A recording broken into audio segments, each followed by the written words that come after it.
La guerre ne commence pas en 2022, elle commence en 2014. Ce qui est derrière, c'est la guerre du Donbass. Et la guerre du Donbass, elle fait pratiquement 15 000 morts, dont 5 ou 6 000 civils massacrés de manière abominable par des bataillons privés comme le bataillon Azov. Et donc, il faut bien comprendre une chose, c'est que quel que soit le président de la Russie, aucun président russe n'aurait accepté ça. Ça n'a pas de sens. Et encore une fois, pardon de le dire, je sais que ce sera très mal pris, mais la chance pour les Ukrainiens, c'est que ce soit plutôt Poutine que Medvedev. Medvedev aurait été 1000 fois pire que Poutine. Tous ces gens qui disaient l'Ukraine va gagner la guerre, elle est perdue pour l'Ukraine. Elle est perdue.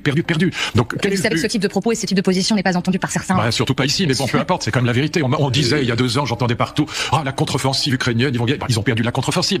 Maintenant, le Donbass est occupé par la Russie. Ce n'est pas Dany qui parlait, mais ce genre de discours, ces propos, jamais vous ne les auriez entendus sur SCI ou BFM TV entre 2022 et 2024. Mais petit retour en arrière.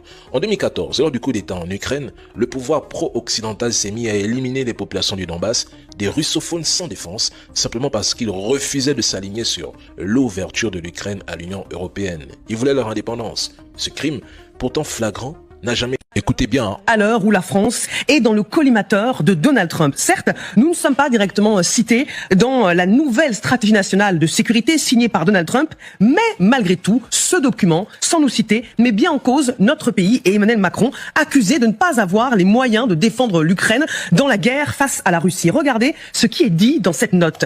L'administration Trump se trouve en désaccord avec les responsables européens qui ont des attentes irréalistes sur la guerre, souvent membres de gouvernements minoritaire, instable, suivez mon regard, il est loin d'être évident que certains pays disposeront d'économies et d'armées suffisamment solides pour rester des alliés fiables.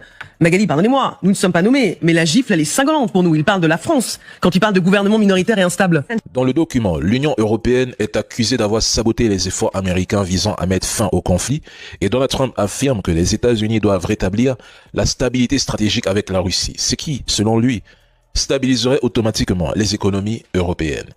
Il déclare que l'Europe devrait désormais assumer la responsabilité principale